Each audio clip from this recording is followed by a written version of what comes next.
by our members in partnership with Open Market of Cambridge, Massachusetts, offering products and services enabling commerce over the Internet and World Wide Web. Open Market, reinventing business for the electronic age. With FTP Software Incorporated of Andover, Massachusetts, providing Internet solutions for your home and office. And with Gradient Technologies, your distributed computing superstore and provider of leading-edge tools to enable electronic commerce over the Internet. This has been the most wonderful thing that has ever happened to me as a teacher. Learn how to communicate with people around the world while sitting at your computer. They've stored many of the great works of literature in a computer. They have the writings of Shakespeare, H.G. Wells, Mark Twain, on and on. How to conduct research in faraway places without leaving town. And how to find and get loads of useful stuff, like free software and even true love. Next on the Internet Show, driver's education for the information superhighway. Okay, some people describe the Internet as the prototype for the information superhighway, but I just don't get it. You know, this information superhighway stuff sounds like a lot of super hype to me. Well, of course it is. But the Internet does represent a new form of communication, and this is the best part. You don't have to be a computer geek to take a spin on it. Hey, watch it, John. Some of my best friends are geeks.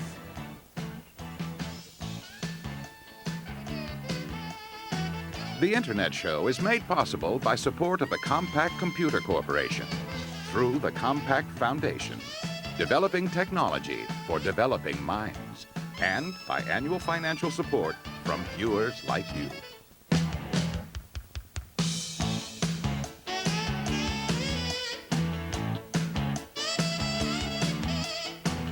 Oh, John, watch that. Oh.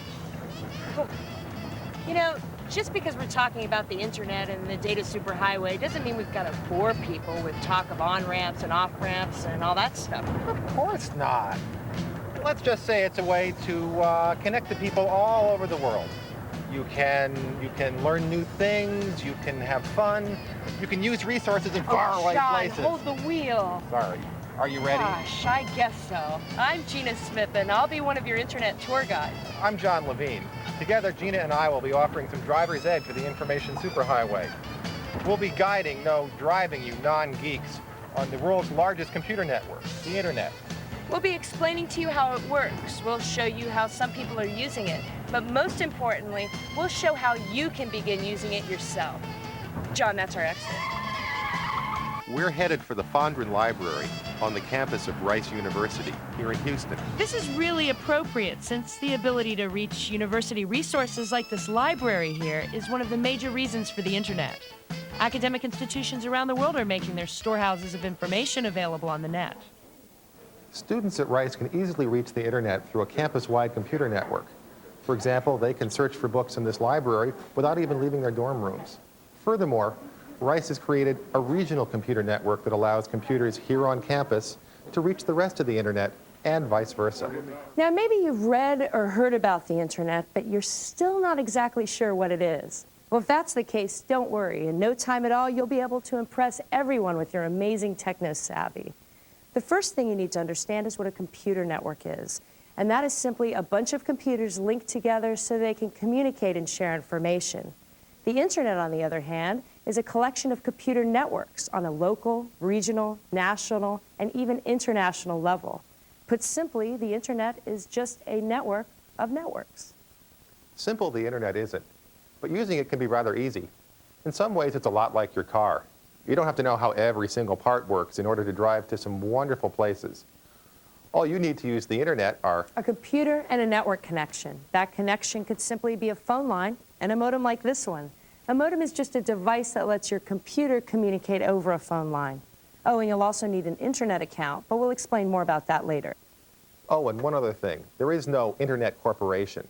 No one owns the Internet. No one group controls or finances it. It's the result of a cooperative effort by a lot of organizations and people. At least, most of the time they cooperate. Now, at some points, we might find ourselves lapsing into the jargon of the Internet. And if we do that, don't worry. We affectionately call it geek speak. When we do, we'll sound the nerd alert. And that's when we'll explain in plain English what we're talking about. For example, a nerd is someone whose life is focused on computers and technology. But a geek is someone whose life is focused on computers and technology and likes it that way. We'll have plenty to explain and plenty to talk about because the internet is full of neat stuff. The variety on the internet is one of its most incredible aspects, and there are literally hundreds, if not thousands, of neat things you can do on it. For example, just say you have a trip planned to Paris and you want to know how to get around on the metro. That's the Paris subway system. A man named Pierre David set up a way for you to connect with his computer in Paris, ask how to get from point A to point B on the metro, and get an answer. For example, here we have a map of Paris with the Eiffel Tower being here, Montmartre, where I want to go, over here. Click on this screen here. I'm coming from the Eiffel Tower, going to Montmartre, and it tells me it'll take 25 minutes. First I take line 6, then I take line 8. I'm all set for my trip. Talk about pre-planning. He also has subway maps for New York, London, and a lot of other major cities. Another neat thing is keeping up with friends in faraway places. Just suppose you wanted to send a message to a friend in Hong Kong. Well, you can use electronic mail on the internet, and your friend can be reading your message on the computer a few minutes later. You can check out all kinds of graphic images on the internet. For example, lots of people translate photographs into computer images that you can display on your machine. But I'm partial to some internet comic strips. Some people call them net-toons. Here's one of my favorites called Dr. Fun. Now here's something seriously neat. It's called the Online Career Center. It has career information and a database of all kinds of jobs from all around the country. The center is run by a nonprofit cooperative of major companies in the U.S. Or maybe you want to pick up a little spare cash and get rid of some of that junk around the house. Well, there are even places on the net to do that. Hey, John, I saw you write that address down. Don't lie. We have a lot of other neat things to show you, including how you can pick up free software for your computer. That's coming up later as we demonstrate just how easy it is for you to become an internaut. Oh, this isn't a hard one. An internaut is someone who travels the internet, boldly going where, well, millions of people have gone before. An internaut is the cyberspace equivalent of an astronaut. Cyberspace was a term invented by a science fiction writer to describe a fictional environment where computers and people lived and worked together. On the internet, cyberspace means roughly the same thing. It includes the computers, the network connections, and the software and computer data that make up the net. Okay, now that we know what these words mean, we thought it would help to explain a little bit about how the internet works and how it came to be what it is.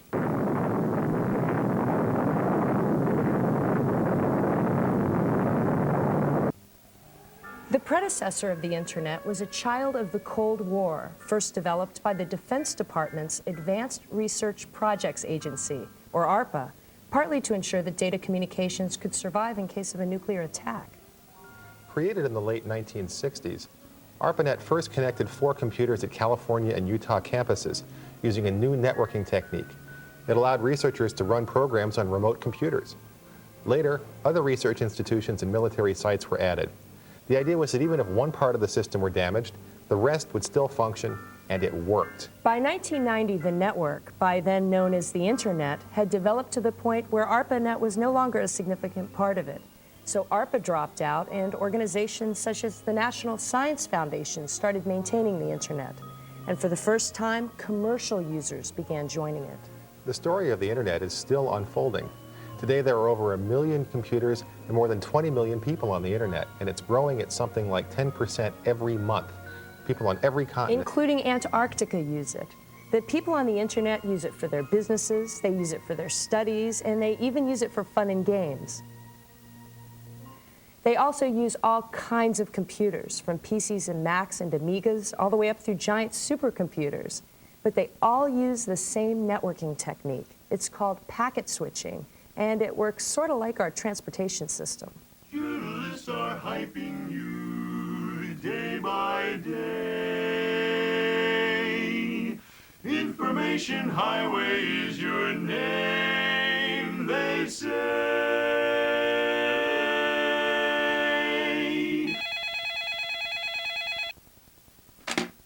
Hello? Now let's pretend for a moment that our information superhighway quartet is really a message that we're going to send across the country on the internet.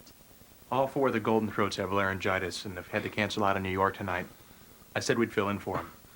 Well, that is pretty short notice. How fast can we get to New York? How fast can we get to the airport? Within the confines of their own city, transport is pretty easy since the roads they have to take are all connected. That's why their car has no trouble negotiating the route to the airport hub. In the same way, a computer file has no trouble reaching its destination on a local computer network because such networks are designed to accommodate movement of files. I've got your tickets right here. Mr. Wilson? Yes. There's only one seat left on the nonstop, and it's yours. It's boarding right now. Mr. January? Me? You're on a flight. Once our file reaches an internet hub, the switching computer may assign parts of it to different paths because routes are too full to accommodate the entire file all at once. So the file is divided into packets of information. Everything else was booked. Oh, no. You have to fly to Denver, change planes, fly to Chicago, change planes again. Because our quartet hasn't made travel arrangements in advance and the planes are nearly full, they have to split up too. Members of our quartet board planes that take different routes also, but they all arrive at the same destination. On the internet, a computer reassembles the message so you can use it. Our quartet reassembles too, and that's an illustration of how the internet moves data from one place to another. Highway, I'm online with you. Now that we've come in for a landing, when internauts are online, what's their favorite activity? Now, I bet that's a rhetorical question, and now you're just going to have to tell us, right? That's what I'm here for. You can do a lot of different things on the internet, but more than anything else, people use it for electronic mail, or email for short. Email consists of messages sent through a computer. And on the internet, you can send email to the millions of people who have internet addresses. This includes people who have accounts with commercial services such as CompuServe, America Online, Prodigy, Delphi, and the like. In order to send mail, you have to first understand internet addresses, which are based on the domain naming system. Let's show you what we found when we went out with our camera. The abbreviated word on the right, GOV, means this is part of what's called a government domain. NASA is a subdomain, as is JSC, which stands for Johnson Space Center. Now see how the words are separated by a period or dot. Now notice that the name on the left is separated from the rest by an @ symbol. That's the username. Sometimes people use their real names as usernames, and sometimes they use nicknames, like astronaut. COM means this is part of the commercial domain, either a business that's directly on the net or a provider of internet access for business people. In this case, IECC is the company providing access to the net. Another domain you'll see on the net is EDU for education. It's used by faculty, students, and administrators at educational institutions. And if you send mail overseas, you'll find that addresses usually contain a 2-letter abbreviation for the country, such as TN for Tunisia or UK for the United Kingdom. Now, email has several advantages over regular mail, or snail mail as the internauts like to call it. One of the biggest advantages is that messages reach their destinations, what we call electronic mailboxes, almost instantaneously. Let me show you. Now, I can bring up my mail here, and you can see I have a message from a coworker who wants to see if there's a day next week I can fly in for the budget review meeting. Well, I hate budgeting, and so I better reply right away. I can do that just by clicking on this reply button here. And I'm going to make up some sort of excuse. Sorry, I have the flu. Maybe he'll buy it.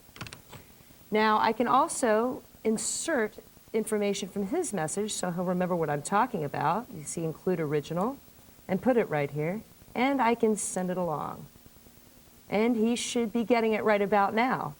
Now he knows when I want to meet with him, which is definitely not next week or anytime soon, and it all happened within a minute or two, even though he's in New Jersey and I'm here in Texas. If other coworkers need to see that message, you can, with just a few clicks or keystrokes, send it on to them. Or maybe you want to send the same message to a number of people. That is no problem. And you can attach computer files to your notes so you could forward a lengthy letter without having to retype it.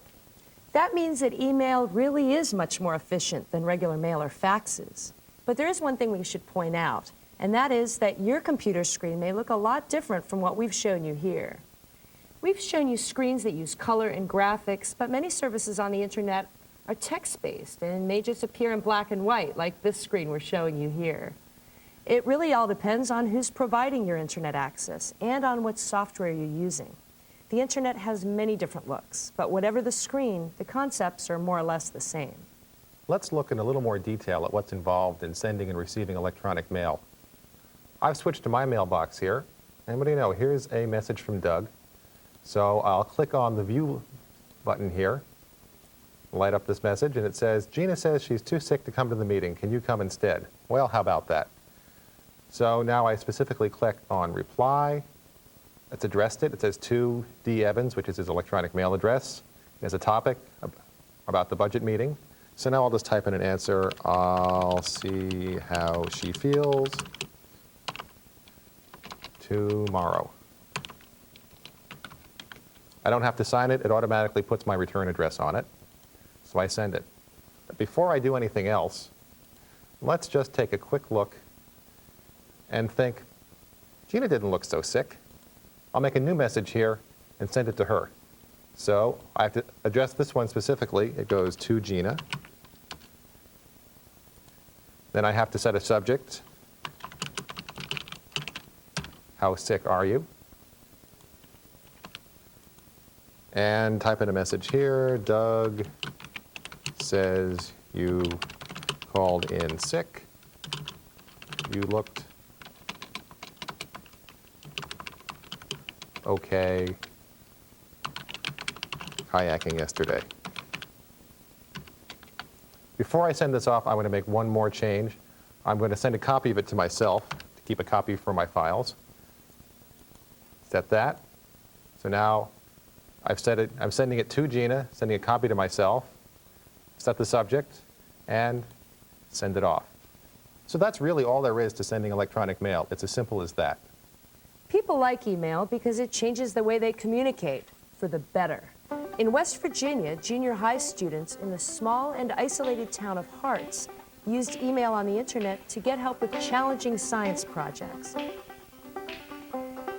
The students love the internet. They love to communicate to people all over the country, all over the world. 8th graders in Carol O'Connell's class at Harts Junior Senior High participated in a program called Science by Electronic Mail that was sponsored by the Marshall University School of Medicine. They conducted experiments with the help of scientific mentors who had agreed to communicate with the students by email and to provide guidance. Even if you're in a big city, how many times do you meet an astrophysicist that you can talk to about black holes or talk to about their research and find out what they do? And the mentorship was wonderful because they found out, yes, these people are real people. They just went to school, they have an education, and they're working on something important in their lives, and I can do this too. In one project, the students measured blood pressure of male and female students at the school. They sent their results by email to the faculty and a medical student at Marshall University School of Medicine in Huntington, West Virginia. The medical professionals checked the results and then provided feedback via the internet. At the completion of the study, the students learned that their female subjects had slightly higher blood pressure rates. But for many students, the most significant thing they learned was how to communicate over the internet. The students also struck up friendships with other students as far away as Austria and New Zealand via electronic mail on the internet. Susan Demasquita, who helped lead the program, saw other benefits as well. Working with these young people brought a lot of satisfaction in that, in a small way, hopefully I encouraged some children to seriously consider being a scientist or a physician or an engineer. And some children in this rather isolated part of our nation got a glimpse of a wider world. Now, we've shown you how the internet began, explained how it works, and even shown you how to use email to communicate. In a few minutes, we're going to tell you about internet etiquette, or netiquette, and we'll show you some additional ways you can communicate on the net. But first, it's time to communicate with this public television station. If you enjoy informative programming on public TV, call the number on your screen and let them know by making a pledge. Your financial support will help this station to continue to provide this kind of television to you and your family. Hi, I'm John Kerr for Channel 2, and I want to get you to pick up your phone right now and call us at that number, 617-492-1111. Seems like an ancient way to do it, but it works like mad. We have volunteers and staff in the studio who will take your name, your address, and the amount of your pledge to Channel 2 to keep programs like this coming. It won't be long before we're taking all our pledges, I suppose, on the internet or some other kind of means like that. But right now, use the old telephone and punch those buttons and call that number, or use our 800 number if you're calling from outside of town. We'd also like you to use your Visa, MasterCard, or American Express, the current way to do it, so it's as fast as possible. You know, the internet is one of the fastest growing means of communication in the United States and in the world. I know you know that. But for people like me who are a little bit older, I need some help getting through it. And that's why this program has been particularly interesting to me. We are highly computerized, relatively speaking, at WGBH. But for me and for others like us, I feel like we always need to know more. And this program has really helped unscramble some of that with John Levine and with Gina Smith and with the others who are here to try to help us understand it. And I think we can't do too much in this area. Listen, I want to give you some reasons for giving right now and for some reasons for giving certain amounts. So I hope you'll pay close attention in this brief intermission. First reason for giving is because, as you probably heard, federal funding is uncertain for public broadcasting now in the future. And we want to be sure that we are good and secure from a funding point of view. And you can do one of two things. Write or email your legislator and let him or her know how you feel about public broadcasting. And most important right now, pick up the phone and call us and give us whatever you can. Sign up as a $40 member, or if you can pledge this a little bit more than that and pledge $80, we would love to send you Paul Hoffman's book, Call the Internet. And I'm going to tell you more about that in a second. But first, I also want to tell you that you'll be eligible to win if you call right now a trip to Barbados. Here's more about that. Everyone who calls 492-1111 right now will automatically be eligible to win a free trip for two to Barbados. That's right. If you win, you'll fly from Boston to Barbados and spend 8 days and 7 nights at the All-Inclusive Plus Almond Beach Club on the Gold Coast of Barbados. All meals and drinks are included. You'll also enjoy the resort's activities like water skiing, windsurfing, snorkeling, tennis, swimming, or just relaxing in your hotel room. No pledge is necessary to win, but we hope you will make one. Call 492-1111 now. Now, this is the Internet book that I was talking about. It tells you all about the Internet and how to get onto it, multi-user dimensions. It's all laid out very, very well in good, easy to understand graphic terms that even somebody like me can understand. And I, believe me, am trying my best to keep up with this. I have 3 children who are doing their best to stay ahead of me, and I'm right on their tail on the Internet, and I communicate with them all the time. So call and get it right now. It's the softcover edition by Paul Hoffman, edited, of course, by co-host John R. Levine, and it's yours for a pledge of $80 if you call right now. Or if you'd like the video of the program you're watching, pledge $120 and ask for it, and we will send it to you. I also want to tell you that there's another reason to call, and that is that, listen carefully now, everyone who calls 492-1111 will automatically be eligible to win one compact Presario CDS 724 computer. This 486 microprocessor has 8 megabytes of memory, a 420 megabyte hard drive, and a CD-ROM drive. It comes with multimedia color monitor with a great many built-in features. This compact PC comes preloaded with Internet Chameleon software by NetManage, which provides everything the home or office Internet user needs to get connected to the information highway.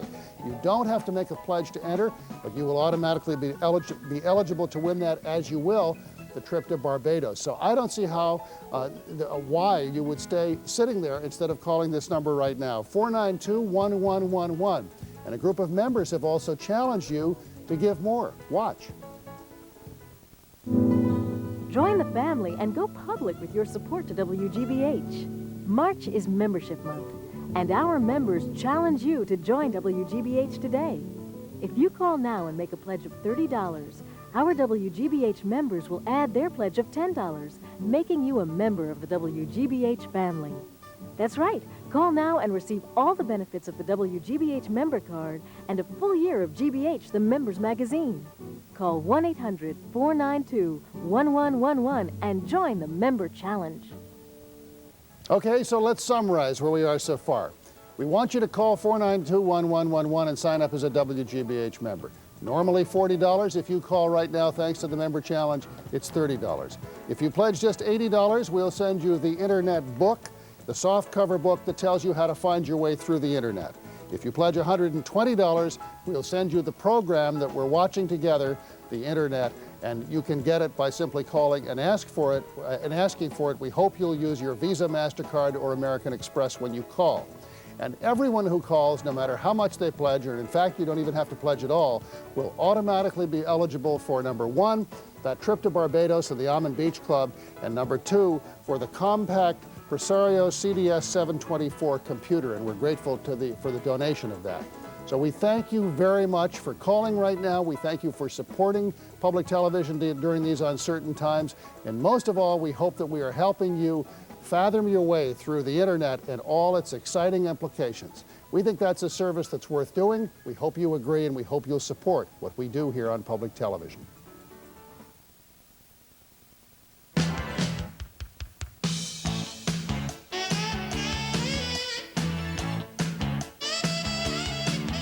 Most people use the internet for communications, but that can mean a lot more than just emailing messages to friends.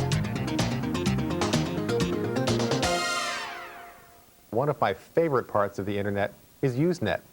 Let's say you're into world travel, or bird watching, or making beer. Or ancient civilizations, or talking about parent-teen relationships, or maybe you're into nude sunbathing. I hoped you weren't going to mention that.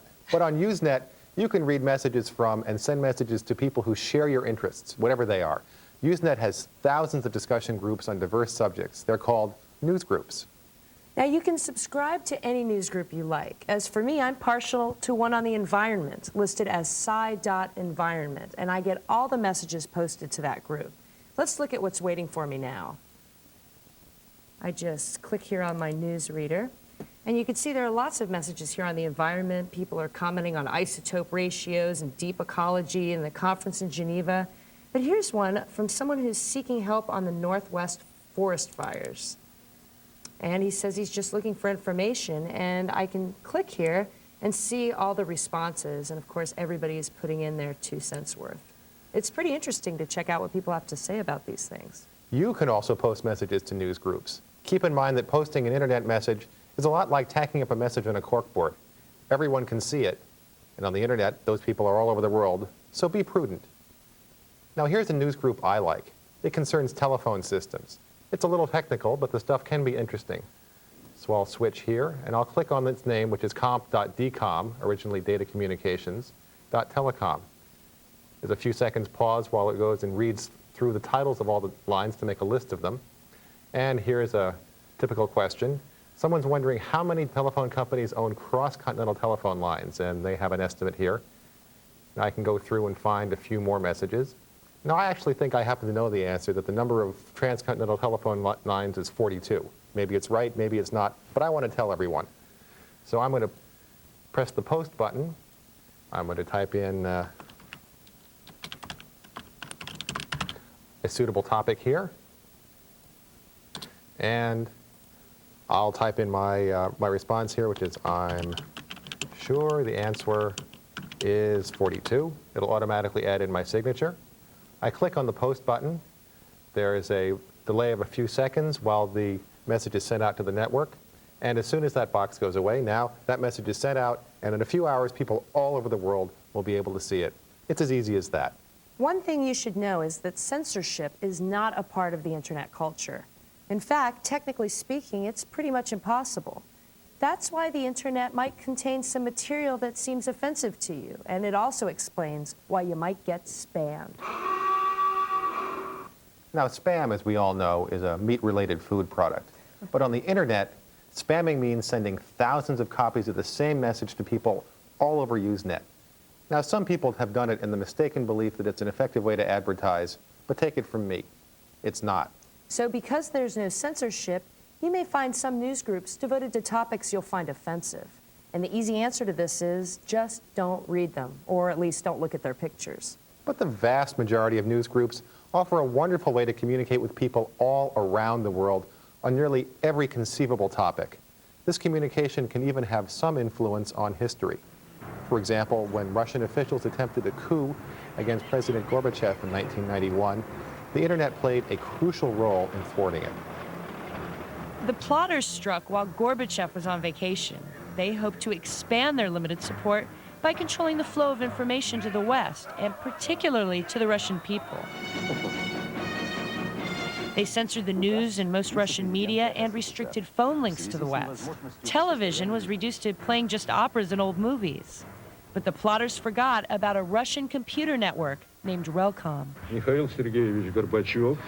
Mikhail Gorbachev is now on vacation. He's undergoing treatment. It was kind of, you know, when you see TV growing up with all those faces reminding Stalinist ministers, it's kind of a chilly feeling, like a flashback to the past.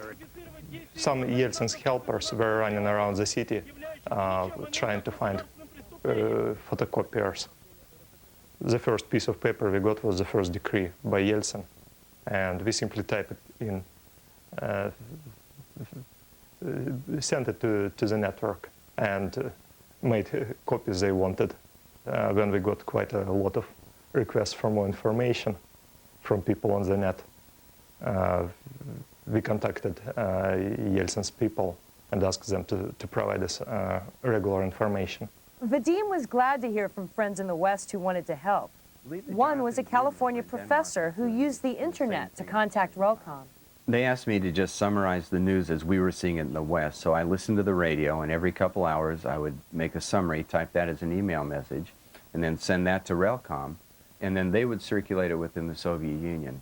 And at the same time I was doing that, a colleague, Jonathan Gruden, was in Denmark at the time, and he was doing the same from that point of view. Ordinary Russians also provided eyewitness reports to the engineers and technicians at Relcom. These stories, along with the Western media reports, began to provide a steady stream of information to people across the Soviet Union. Relcom workers also posted the decrees of Boris Yeltsin, even though Russian media was mostly silent about Yeltsin's defiance. Basically, people who planned the coup were expecting that as soon as they say the mass media, they will create impressions they already won, and regional officials will line up to swear allegiance to them. Now, by providing alternative information, we made it clear that the question is still not decided. Who is on the top? President Gorbachev returned to Moscow and overcame the coup attempt. And the extraordinary reform movement that led to the dissolution of the Soviet Union survived.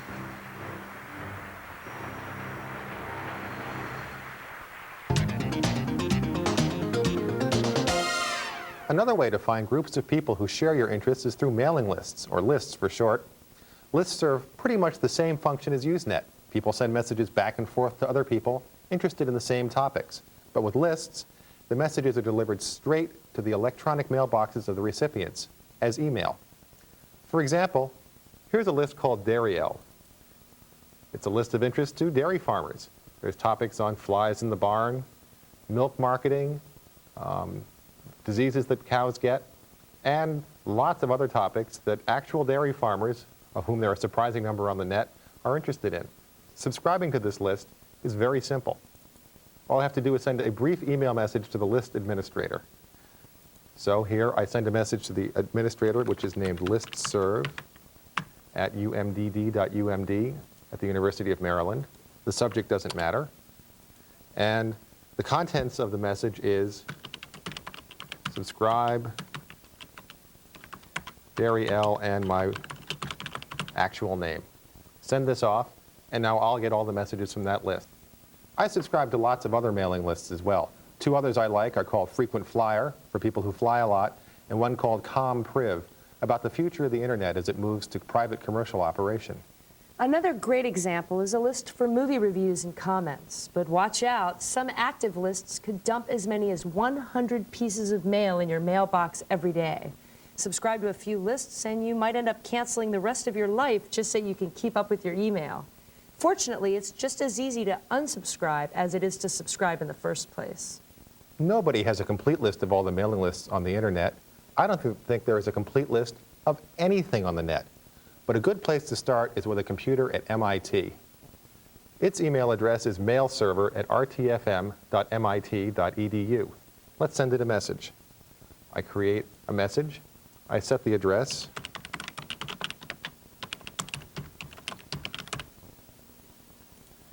The subject doesn't matter.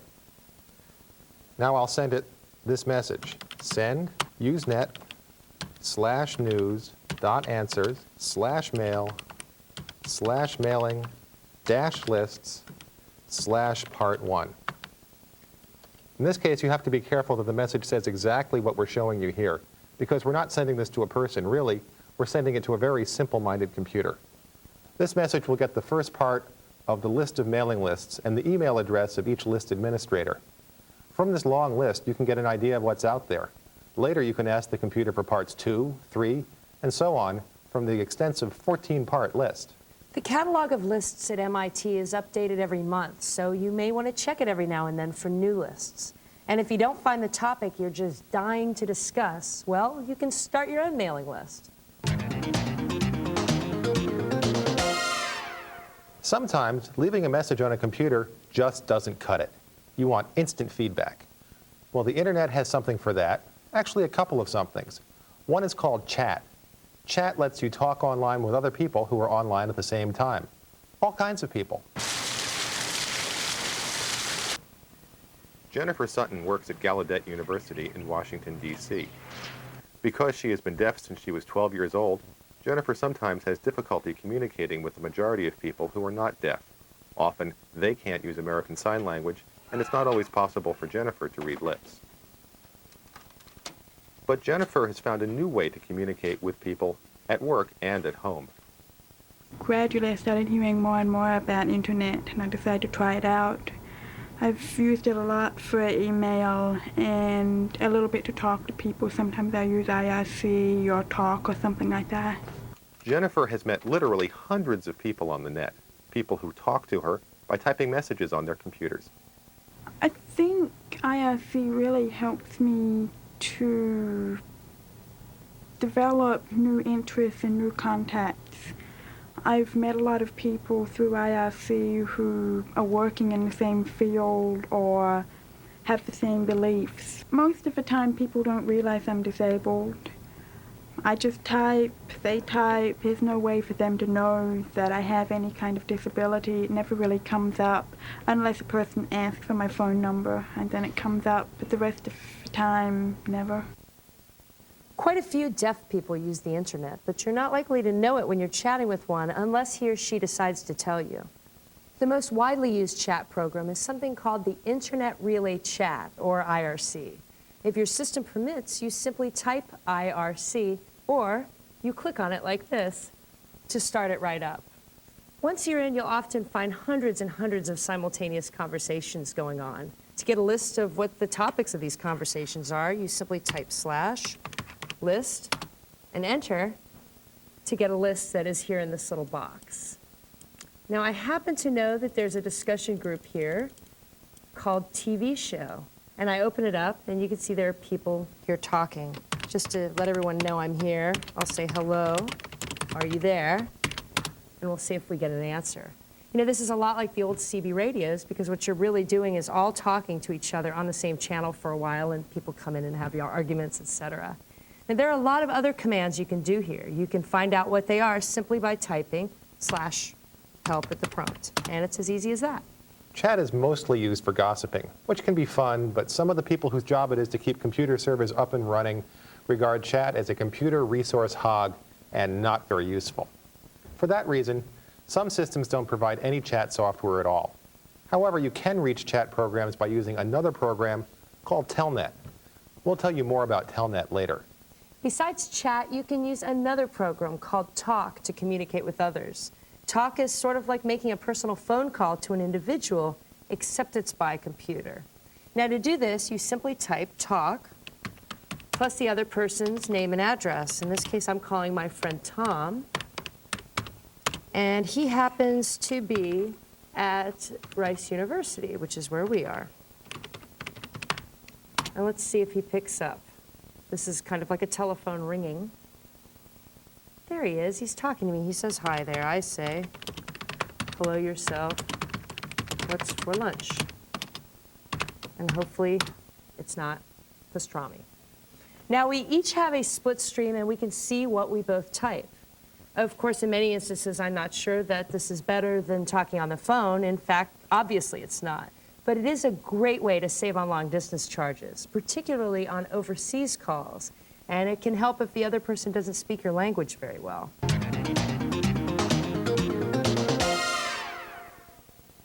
Every community has its own standards of behavior and manners, and the internet is no different. The first thing you should remember is that communicating by computer has its own limitations.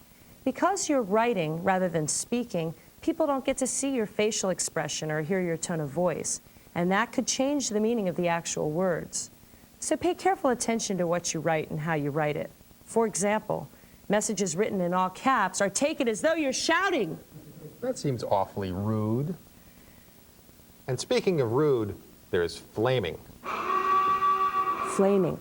Unusually pointless and excessive outrage in electronic mail has become so common that it's now got its own name, flaming.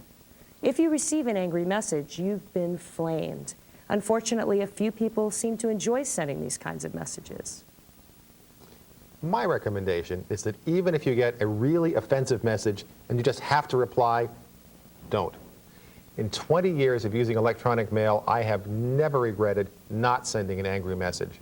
And I have regretted sending a few. Now, why would anyone send an angry message to you? Well, there are a few things that make internauts grind their teeth, and one common mistake that newbies make all the time is to... Newbies. That's a term for newcomers to the internet. Like most newcomers to any society, newbies tend to make a few social mistakes or violate a few customs. And of course, people who got there slightly ahead of a newbie sometimes like to lord it over them.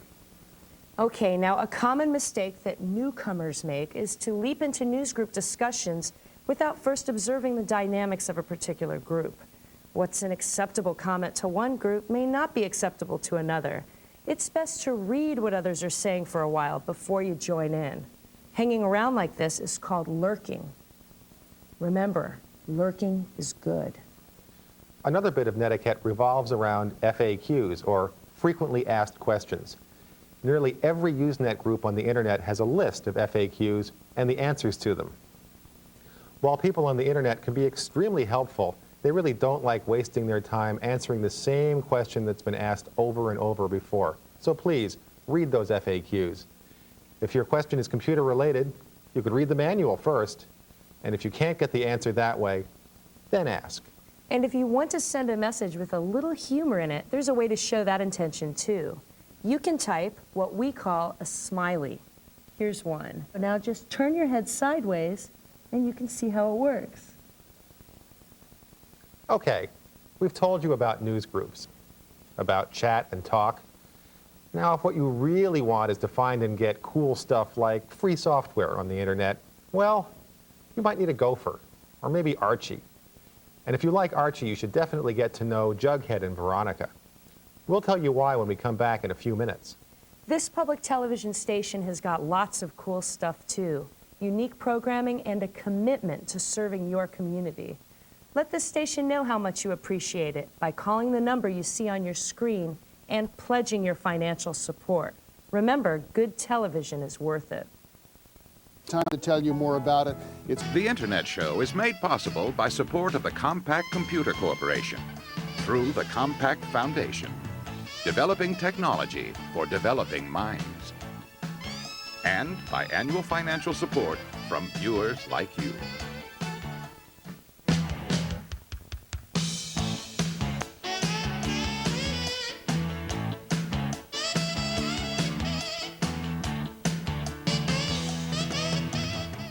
The internet is growing so rapidly that it's difficult to keep up with all the resources available to us internauts. That's why it's a great idea occasionally to surf the net, just to see what's out there. And once you find something neat, you'll probably want to bring it home. One major internet surfboard is a program called Gopher.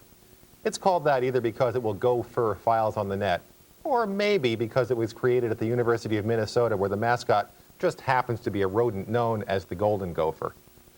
It's easy to reach Gopher on most internet providers. You simply click on Gopher like this, or if you have a text-based screen, you want to type it and press enter, and a menu comes up.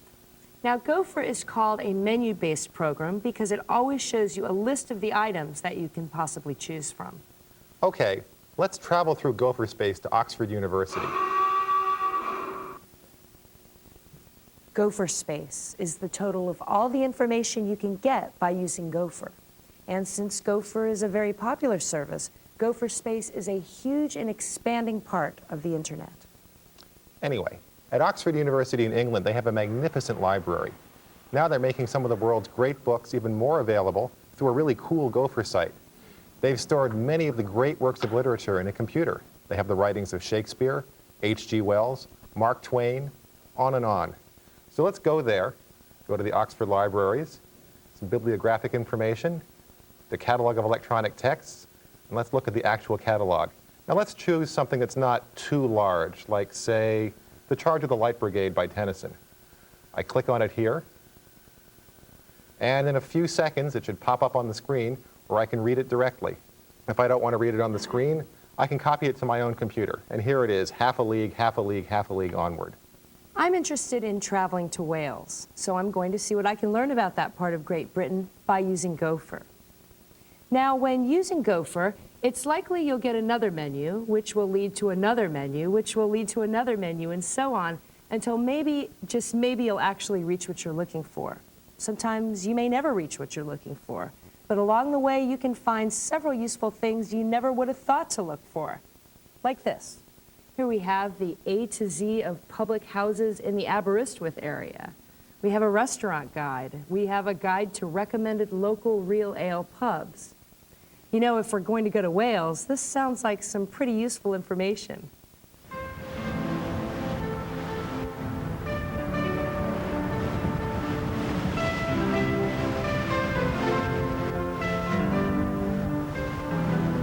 The town was born in the 13th century when they built the castle. The English built the castle. And then the railways arrived in the 1850s, and the college itself started in the 1870s. We're on the prom in Aberystwyth on rather a windy day. The town's got about 10,000 people in it, then students in term time and holidaymakers in the summer. Jeremy Perkins works at the University of Wales in Aberystwyth. He's also a member of the Campaign for Real Ale. Real ale is easy to find around here if you know where to look. Jeremy does, and he's shared that information on the internet. We are an educational establishment, so the main reason for having an information service here has to be to provide information to staff and students about the university. But it's always been in my mind that a function of a university is to encourage as many students as possible to actually use computing during their time here. And so I've always taken the approach that to have a bit of fun on an information service is going to pull more people in. And hopefully after they've had a smile, they're actually going to start using it for serious things. Of course, Jeremy thinks real ale is a serious matter too. I mean, really, it's meant one has to visit every pub in the area over time to check them out, to see what the landlord's like, to see how comfortable they are, to see how he keeps his beer, which is obviously key importance, and what range he's got. I mean, there's an enormous range of real ale available in Britain, and people like to have a change every now and again, so all that has to really be checked out. You want one for yourself? Seriously, yeah? Yeah, sure. A few years ago, the big brewers decided that real ale, like this marvellous pint, was too much trouble, and they started to market what they call keg beer, which was pasteurised dead beer in kegs, served by carbon dioxide cylinder. But that's when the Campaign for Real Ale was formed, and bit by bit, consumers have said, no, that's not good enough, that really is rotten old beer. And proper beer has come back into the pubs. And that's one of the reasons I started this list. So if you're looking for vital information like the best ale or restaurants in an area, Gopher is usually the fastest and easiest way to find it. And one of the most fun. Gopher also lets you display files, copy them to your own computer, or mail them to yourself. The biggest problem of Gopher is that since it's been so successful, people have created many, many menus. So you can get a bit lost sometimes when you're looking around. But some clever computer guys came up with another way to search Gopher space, a program called Veronica. Veronica works with that rodent, Gopher. And with Veronica, you can conduct a word search of menu titles or file titles found in Gopher space. Let's say we wanted to check out what information is available on a medical problem, like, say, back pain. You see, I'm clicking here. I'm going to connect here to a university in Germany. And I've searched for back and pain and pressing OK. And what we're seeing here is a listing of articles and messages relating to back pain. So you can see that Veronica will save you a lot of time in Gopher space. Veronica lets you search all of Gopher space. Her friend Jughead lets you conduct the same sort of search, but lets you restrict your search to one particular part of Gopher space. And if you like Veronica or Jughead, you'll really like Archie, another way to find stuff on the net. Some big and fast computers called Archie servers search the net every night for information scattered in computer archives around the world. These files are available to people who call up and want to download them. Download means copying information or a program from a remote computer to your own. Don't you think that horn is a little bit loud? It's obnoxious. Oh, well, anyway. Lots of public domain software can be found on the net through Archie servers and then downloaded to your computer. It's very simple to begin an Archie search, but you should know that Archie servers are usually busy during the day. Also, you may want to make a couple of adjustments to Archie's settings before you begin. We're going to click on Archie, and we're going to search for a keyword. You may want to place limits on this. Here we're looking for education software. You may also want to place some restrictions on the number of responses Archie gives you, since it sometimes finds an overwhelming number of files. Once you're ready to search, you type the words for which you're searching, then click on the search button, as Gina has already done. Archie will tell you how many other people are in line ahead of you and how long it thinks your search will take. Now, Archie won't get a file for you. It'll simply tell you where it is. To transfer a copy of that file, you may want to use a program like FTP. Let's download the program we found right now. Now, what we want to do is select FTP, or you might want to type it and press enter if you don't have a graphic interface like this. And then you want to follow it with the name of the computer that has the file you want. FTP will make a direct connection and let you navigate the other computer's directories and select files for transfer. Oh, by the way, you can't look at the contents of the files until you get them to your own computer. When you connect, the computer at the other end will ask you for a username and password. Many computers are willing to let anyone look at some of their files, and on these computers, you may log in as anonymous. This is called anonymous FTP. Another cool way to find stuff on the net is to use the World Wide Web, or as it's sometimes called, the web, or WWW. The web is an attempt to organize information as a set of hypertext documents. Hypertext. Hypertext documents are documents linked to one another by keywords or graphic images. Anytime you come to a keyword, you can jump to another document with additional information on that subject. The new document will also have hypertext links, so you can search for information in an interactive manner. Using hypertext is the strength of the web and its limitation. For example, here on my screen is a hypertext document. It's the home page of the Information Systems Department here at Rice University. I can click on text or on pictures on this screen to move to other places at Rice. For example, exhibits about the campus, the founder, and the history of the university. The links found in each document let you skip from one point of the net to another, and the web does all that work for you. It's a neat way to do research, but the number of hypertext documents available on the net is still somewhat limited, so you may find more on a subject in a Gopher search. Now, if you're a control freak like my buddy John here, you'll love what I'm about to tell you. There's another service on the internet called Telnet. It allows you to reach remote computers and control them with your computer. You can run programs that the remote computer provides, just as though your machine is a terminal on it. Let's try it out. I'm going to telnet to the Library of Congress in Washington. It's a wonderful library. They have the largest collection of books in the world. I just want to make sure they have all of my books in their catalog. I tell it to look at the catalog, at books in English. Tell it to look for books by me. Here's a bunch of my books. If I look again, it has a few more. Well, it's got most of them, but it's missing a few. Just as I suspected, there are a few books behind. Well, I'll have to send them an email message about it. Telnet is very simple to use. I just clicked on Telnet, typed in the address of the computer at the Library of Congress to get to it. Then when I was done, I clicked on Disconnect to exit from Telnet.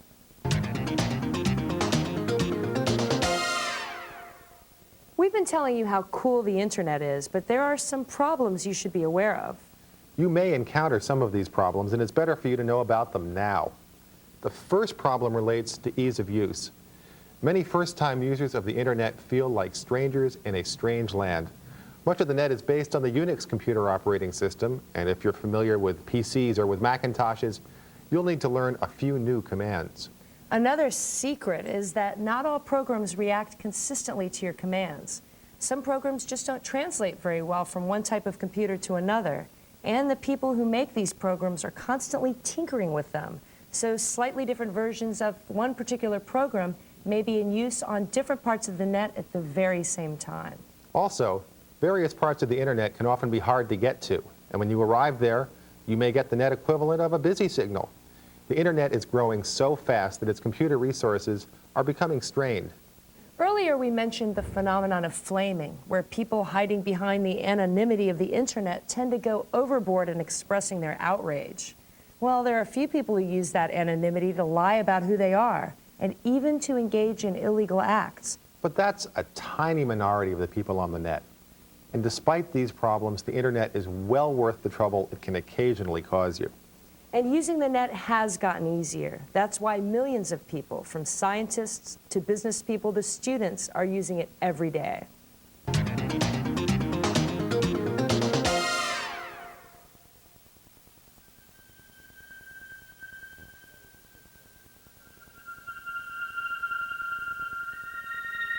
Well, there's this big crisis in cosmology right now, and we're on a long-term program to try and get the data to resolve that crisis, which in the end may point to the existence of another process other than gravity that has built the universe that we observe today. Greg Bothan is one of many astronomers who want to determine why the distribution of matter in the universe seems more clumpy or clustered than is predicted by the Big Bang Theory. This basic question has a lot of implications for science, because one possible explanation is that there is another force in the universe of which man is unaware. To help them understand this phenomenon, astronomers around the world are trying to measure what the distribution of mass is in the nearby universe. Dr. Bothan's team at the University of Oregon uses the internet to operate and retrieve data from a telescope 10,000 miles away. For years, Bothan regularly traveled to an observatory in Chile. The Cerro Tololo Inter-American Observatory is one of the best places on Earth to gather such data, but it's located in an isolated area, the foothills of the Andes Mountains.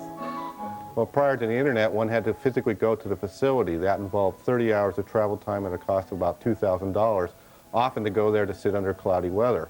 With the establishment of the internet, one can schedule time in advance, stay home, conduct the observations remotely, and deliver the data back to your home site directly through the internet. Bothan analyzes the images while working at his desk. He also uses the internet to check hourly satellite photos of weather conditions around the observatory. The end result? He's a lot more efficient in gathering the data he needs. And as more telescopes get on the internet, astronomers like Greg Bothan will find it easier to study our universe. Scientific research is an important use of the internet. But in the business world, the net is fast joining the telephone, the telex, and the fax machine as a standard means of communication. While there's been some controversy over how a few businesses have tried to use the net, most companies have found a way to offer goods and services without offending those who think that advertising on the internet is inappropriate.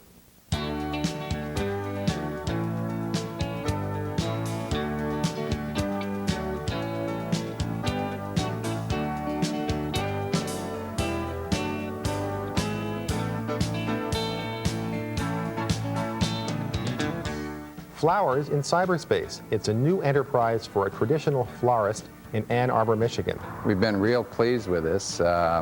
We came online in February, and by Mother's Day, this system was generating almost as many orders as what we were receiving from our FTD wire service. Anyone with the ability to receive graphic images via the internet can view a variety of bouquets offered by Grant's Flowers. Well, the biggest thing is it's convenient for people. They don't have to leave their offices or businesses. They don't have to go to the phone. A phone is fine, but on the computer they can see what they're buying. We are able to fill the orders in-house if they're coming for a local delivery, or we use our FTD wire service for those orders anywhere in the world, really. Grant's Flowers is part of an electronic mall created by a small internet provider in Ann Arbor, John Zeef of Branch Information Services. Zeef's Mall offers advertising from a variety of small businesses, including a bookstore, a lawyer, and a company selling exotic teas. I really feel we're on the edge of something. When we started, we were making cold calls and trying to convince people to do this. And now they call us, and we're growing very rapidly. At Grant's Flowers and Greenhouses, they believe they have planted a seed which will blossom into a major moneymaker. To view the bouquets offered by Grant's Flowers requires a bit more than a plain vanilla internet account. You must have, at a minimum, what's called a SLIP, or a PPP account. Now, what those initials mean isn't important, but with either account and software for receiving graphic images, you'll find the internet is an even greater resource. The software that we use to view the flowers is one of the coolest programs for internet users. It's called Mosaic. And although it's true that you're likely to see more advanced internauts using it, Mosaic actually makes the internet a lot more user-friendly and is really good for beginners. It's a program that works as a browser with the World Wide Web, letting you find information more easily.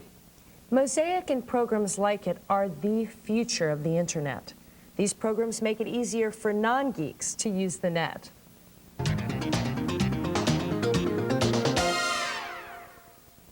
Okay, so what if you want to join the intrepid band of internauts as they search for the golden fleece of cyberspace? The golden fleece of cyberspace? I mean, what if they want to get on the net? That's better.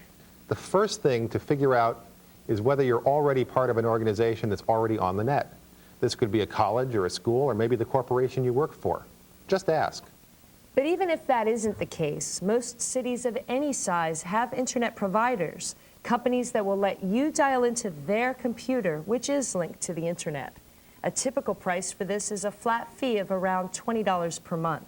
The Internet Network Information Center, or INTERNIC, has a hotline for information. It's 619-455-4600. They'll provide you basic information plus a list of the closest internet providers in your area. Oh, and one other thing. You probably ought to buy a book on the internet to help you through any of the rough spots. I think there are about a gajillion of them on the market. In fact, maybe even John wrote a couple of them.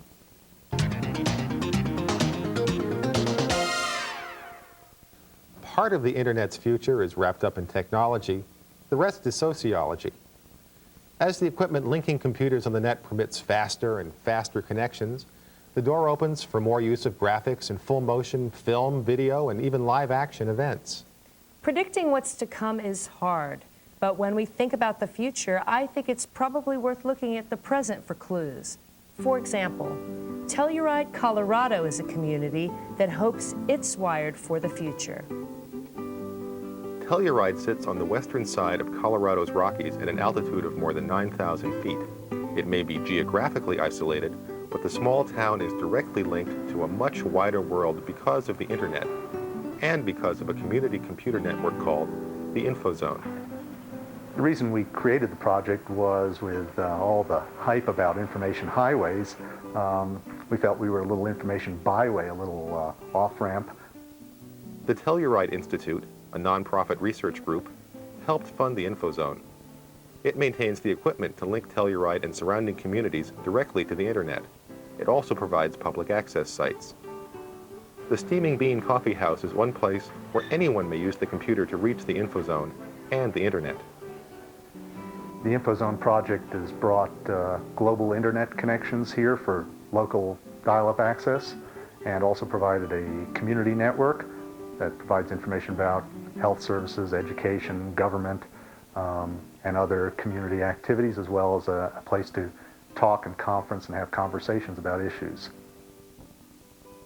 Well, like a lot of people who live either in or around Telluride, I have 2 or 3 jobs to be able to afford to live here. There are just so many ways of making money in town. Peter Lert is an aviation and technical writer as well as a commercial pilot. He uses the internet in all of his work. As a writer in general, I get assignments over the internet via email. Typically, I'll submit copy via internet email because, of course, in this day of electronic typesetting, they would much rather have copy come in electronically than have to be keyed in after it comes in on paper. I get all of my weather briefings over the internet or via computer. I do a lot of my flight planning and flight plan filing on the computer. And for example, right now, I'm working with some people and we're setting up an expedition to Nepal next year with a motorized glider for some weather research, and we're corresponding both among ourselves and with Nepal on the internet. The county library is another public access site.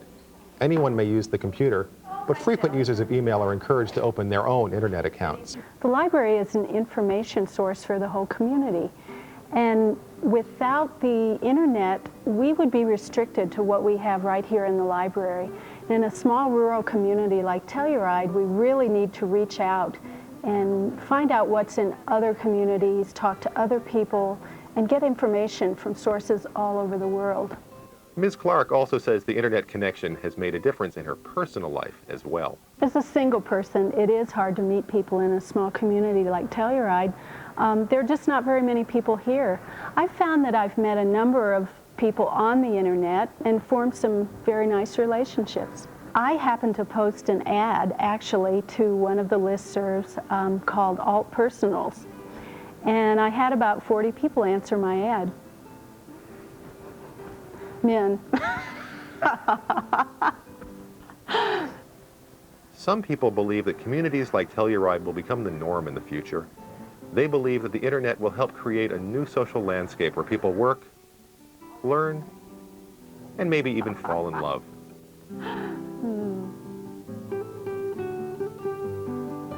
The internet is a work in progress. We can't tell you everything about it because it's changing every day. That's right. In fact, the best advice we can give you is get on it and start exploring. Let's go.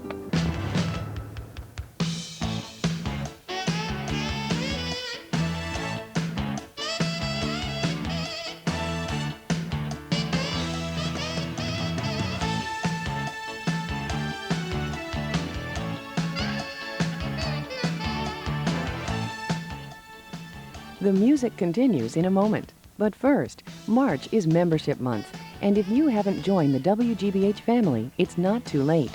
Call now, 1-800-492-1111. That's 1-800-492-1111. Nothing could be easier or more important. Call now, and thanks. Nova presents The Universe Within next, here on GBH 44.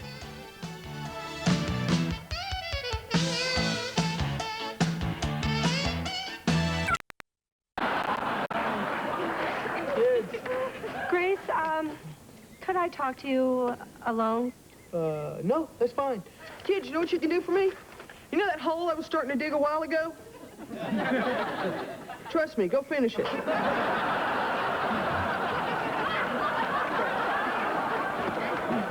going on? Well, first of all, the first thing I want to say is that everyone's fine. Uh-oh. It's just that there's something I feel you should know. Now, Melissa wasn't blameless. She said some things she shouldn't have. What happened? Well, Quentin and Melissa got into a fight earlier today. He pushed her, and she fell down. Now, she's okay, and you know kids, that's what they do. Not my kids. I'm sorry, Kimberly. Oh. Thanks for coming by. Yeah, well, us Telling moms me. have to stick together. Yeah. You guys, back here now, please. Quentin, sit down. Libby, go change.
Broadcasting now in the future.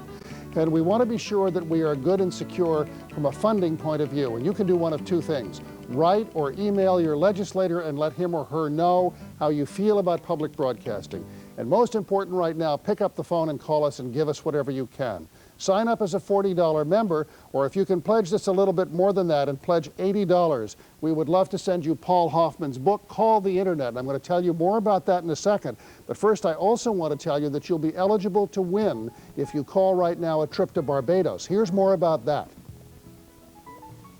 Everyone who calls 492-1111 right now will automatically be eligible to win a free trip for two to Barbados. That's right. If you win, you'll fly from Boston to Barbados and spend 8 days and 7 nights at the All-Inclusive Plus Almond Beach Club on the Gold Coast of Barbados. All meals and drinks are included. You'll also enjoy the resort's activities like water skiing, windsurfing, snorkeling, tennis, swimming, or just relaxing in your hotel room. No pledge is necessary to win, but we hope you will make one. Call 492-1111 now. Now, this is the Internet book that I was talking about. It tells you all about the Internet and how to get onto it, multi-user dimensions. It's all laid out very, very well in good, easy to understand graphic terms that even somebody like me can understand. And I, believe me, am trying my best to keep up with this. I have 3 children who are doing their best to stay ahead of me, and I'm right on their tail on the Internet, and I communicate with them all the time. So call and get it right now. It's the softcover edition by Paul Hoffman, edited, of course, by co-host John R. Levine, and it's yours for a pledge of $80 if you call right now. Or if you'd like the video of the program you're watching, pledge $120 and ask for it, and we will send it to you. I also want to tell you that there's another reason to call, and that is that, listen carefully now, everyone who calls 492-1111 will automatically be eligible to win one compact Presario CDS 724 computer. This 486 microprocessor has 8 megabytes of memory, a 420 megabyte hard drive, and a CD-ROM drive. It comes with multimedia color monitor with a great many built-in features. This compact PC comes preloaded with Internet Chameleon software by NetManage, which provides everything the home or office Internet user needs to get connected to the information highway. You don't have to make a pledge to enter, but you will automatically be eligible to win that, as you will, the trip to Barbados. So I don't see how, why you would stay sitting there instead of calling this number right now, 492-1111. And a group of members have also challenged you to give more. Watch. Join the family and go public with your support to WGBH. March is Membership Month, and our members challenge you to join WGBH today. If you call now and make a pledge of $30, our WGBH members will add their pledge of $10, making you a member of the WGBH family. That's right. Call now and receive all the benefits of the WGBH member card and a full year of GBH, the Members Magazine. Call 1-800-492-1111 and join the Member Challenge. Okay, so let's summarize where we are so far. We want you to call 492-1111 and sign up as a WGBH member. Normally $40. If you call right now, thanks to the member challenge, it's $30. If you pledge just $80, we'll send you the Internet book, the soft cover book that tells you how to find your way through the Internet. If you pledge $120, we'll send you the program that we're watching together, the Internet, and you can get it by simply calling and asking for it. We hope you'll use your Visa, MasterCard, or American Express when you call. And everyone who calls, no matter how much they pledge, or in fact you don't even have to pledge at all, will automatically be eligible for number 1, that trip to Barbados and the Almond Beach Club, and number 2, for the compact Presario CDS 724 computer, and we're grateful for the donation of that. So we thank you very much for calling right now. We thank you for supporting public television during these uncertain times. And most of all, we hope that we are helping you fathom your way through the Internet and all its exciting implications. We think that's a service that's worth doing. We hope you agree, and we hope you'll support what we do here on public television. Local broadcast of NOVA is made possible by our members in partnership with Siemens, a whole new world of ideas in electronics and electrical engineering. Siemens, precision thinking. With the Harvard Community Health Plan, we're what healthcare should be. And with TIAA-CREF, providing financial services exclusively for people in education and research, offering pension, tax-deferred investment, and insurance products. A production of WGBH Boston. Tonight on NOVA.